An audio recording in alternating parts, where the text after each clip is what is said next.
Love weaves through a millennium, a timeless tale of reincarnated souls drawn together across centuries, bound by memory, separated by fate, and reunited in a modern world, where glances speak of forgotten gardens, unwritten letters, and a love too deep to die, forever echoing through dreams, seasons, and lives yet to come.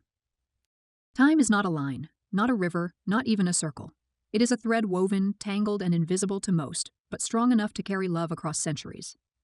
I did not know this when I was born, but I would come to live by it, lose myself within it, and be reborn because of it. I was born in an ancient kingdom that has long been devoured by time. A kingdom where cherry blossoms fell like rain, where silks flowed like water, and where secrets filled the air like incense. I was Yuejin, a name given by my mother, meaning joy in the moonlight. It was a beautiful name, but a fragile one, much like the life I led in the emperor's palace. My earliest memories are of stillness, the kind that settles in the heart when the world around you is too heavy to move. I lived among women draped in brocade, watched over by watchful eunuchs, taught to serve without voice, to smile without joy. I was trained to walk slowly, speak softly, and bow deeply. The palace was a golden prison dressed in beauty, and we were its delicate ghosts. But I found comfort in silence, in the subtle rhythm of the seasons passing beyond the high walls. I loved the scent of plum blossoms in early spring, the soft sweep of a brush across parchment, and the way moonlight spilled across jade tiles. In that silence, I existed neither content nor miserable. I simply endured. And then one summer, everything changed. He came to the palace under a cloud of acclaim, a scholar from the south, summoned to serve in the Imperial Academy. His reputation had preceded him, brilliant, composed, and favored by fate.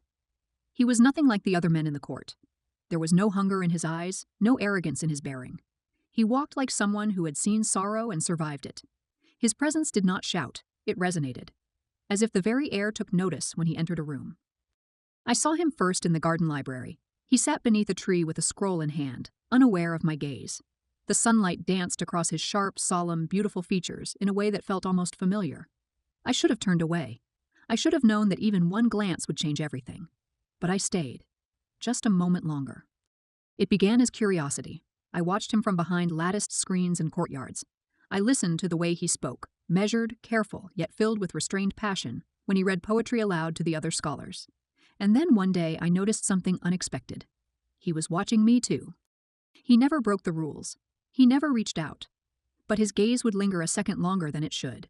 His presence would appear more often near the corridors where I walked. And slowly, almost imperceptibly, the fabric of my world began to shift. Ours was not a love of fireworks or declarations. It was quiet, cultivated in the spaces between words. It was in the way he placed a single lotus petal on my reading table when no one was watching. It was in the way I lingered just a little too long near the plum trees where he often stood. We never touched, never spoke of it, but we knew. And in a place where nothing belonged to us, not our time, not our bodies, not even our futures, that knowledge became everything. For a time, the world seemed to hold its breath for us. We lived in the hush between moments, pretending we were safe. But nothing in the imperial court stays hidden for long. Whispers spread like wildfire, and even silence can be damning. The empress had long been displeased by the scholar. Some said she had once favored him, had extended her hand only to be met with indifference. Others said he had spoken too honestly in a council meeting and shamed her with his wisdom. Whatever the truth, her eyes turned toward us with the cold certainty of vengeance. I remember the day the imperial banners turned white. The air in the palace grew thick with incense and dread. Courtiers moved like shadows, servants whispered in corners, and in the garden courtyard, where plum blossoms used to bloom, his body lay motionless, draped in ceremonial black silk. The official decree was swift: treason, conspiracy, disgrace. They claimed he had taken his own life to avoid public execution. But I knew he would never do such a thing. He would never leave me like that. Grief is a quiet monster.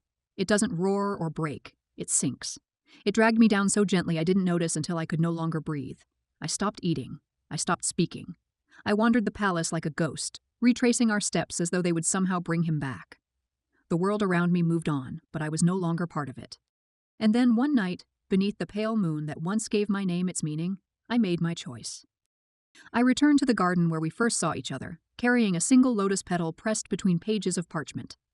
I knelt there, beneath the plum tree, and drank a poison brewed from the rare flowers I had secretly grown. It was quiet and painless, like slipping into water. But death, I discovered, was not the end. It was unfolding. I remember waking to the noise of honking, buzzing, and the mechanical churn of something alive but soulless. Light stabbed through unfamiliar windows. I was in a hospital, surrounded by wires and blinking monitors. My body was small, frail, and entirely foreign. They called me Ji-yoon. I was 17, found abandoned near a temple with no family, no history, no origin. But I remembered. Not everything at once, not with names or dates, but in dreams. From my earliest days, I dreamed of him. Of a man with dust-colored eyes, of stone courtyards and whispering plum trees. I heard fragments of poetry, felt the brush of silk sleeves, and wept in my sleep for reasons I couldn't explain. My adoptive parents thought it was trauma, and my teachers said it was imaginary. But deep inside, I knew I had lived before. I grew up in Seoul, but I never felt at home. My eyes always searched for something just out of reach. I gravitated toward books on history, toward temples and ruins, and toward old poetry.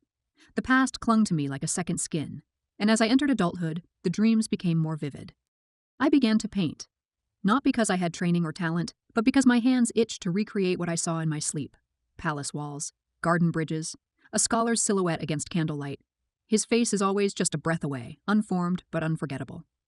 And then one rainy day I saw him again. Not in a dream, not in a memory, in the real world, in this life. He stood on a subway platform, umbrella tucked beneath his arm, reading a book in quiet stillness. I stopped breathing. Something ancient and beautiful cracked open inside me, and I knew without hesitation, without doubt, that it was him. I didn't speak. I didn't approach. I simply stared, allowing my soul to recognize its other half. He glanced up, and though his gaze was different, mature, and modern, he was unaware there was something flickering behind his eyes. A confusion, a tug. He boarded the train and disappeared. But from that moment, I was no longer drifting. I began to see him more often at intersections, bookstores, and cafes. Always at a distance, as if fate was offering me glimpses but no touch. I kept a notebook filled with dates and places, sketches of his profile, and lines of poetry that echoed from the past. I didn't know if he remembered. Perhaps in this life he had been spared the burden. Perhaps I was the only one cursed to carry it. But I didn't resent it. I cherished it. Because every sighting confirmed what I already knew. Our love had survived time itself. I began living for moments. Not the sweeping kind found in stories or history books, but fleeting ones. Passing glimpses of him on rainy sidewalks, the light of the afternoon sun casting shadows across the collar of his coat, the curl of his fingers as he turned pages in a book he had no memory of writing. He had changed. His face bore no trace of the scholar I once knew, yet my heart recognized him in the space between thoughts. There was a frequency in his presence that my soul remembered, a resonance felt only once in 1,000 lifetimes. I didn't try to force anything. I didn't chase him. I feared what would happen if I did. Perhaps fate only allowed us these brief, sacred moments as a form of mercy. Or perhaps I was meant to observe from afar, never truly reaching him. I often asked myself what I would say if I could speak freely, if I could kneel in front of him once more, look into those dusk-colored eyes, and tell him who we were. But the words always dissolved before I could shape them. And so I waited. Until one spring afternoon, the universe shifted. I visited a museum on a whim, a small gallery nestled inside an aging cultural center near a university campus. The exhibit was titled, Echoes of the Court, Forgotten Women of the Imperial Era. My heart began to pound the moment I stepped inside. The paintings, scrolls, and preserved artifacts whispered through glass, stirring memories that had never faded. Then I saw it. A painting, hung in the center of the room like a relic of sacred weight. It depicted a woman sitting beneath a plum tree, hands folded gracefully in her lap, head turned just slightly toward the viewer. The artist had captured her serenity with devastating accuracy, the melancholy poised in her stillness, the impossible softness in her gaze. My knees trembled. It was me. Or rather, it was Yuejin, the self I had once been. The painting had no name, no signature, but in the label beneath it, the curator had written, Unknown Court Lady, circa early Zhang Dynasty, identity lost to history. I stood frozen before the portrait, not out of vanity or disbelief, but recognition. I had seen that moment in a dream, the way the plum blossoms had fallen, the tilt of her head as she waited for someone just beyond the frame. A moment immortalized by someone who had loved her deeply enough to remember her like this. And then I felt it. The air shifted beside me, a quiet presence standing just beyond my right shoulder. I didn't need to turn. I already knew. He was there. He studied the painting in silence, unaware of what it meant, yet drawn to it with the same ache that lived inside me. And when our eyes met at last, real, present, and grounded in the life we now lived, it felt like a wound and a blessing all at once. Neither of us spoke. but everything within us screamed. That moment became the fulcrum. After that, he began to appear more often, not by accident. He seemed as drawn to me as I was to him. Our paths began to converge naturally, slowly, quietly, inevitably. At first, we existed side by side in the same spaces as strangers who had already shared a lifetime. He would sit near me in the museum cafe, reading silently while I pretended to work. Sometimes he would linger in old bookstores where I browsed for poetry, as if the words on the page held a language he had forgotten how to read, but still longed to hear. It was not romance, not in the way others might expect. It was not the rush of infatuation or the intoxication of discovery.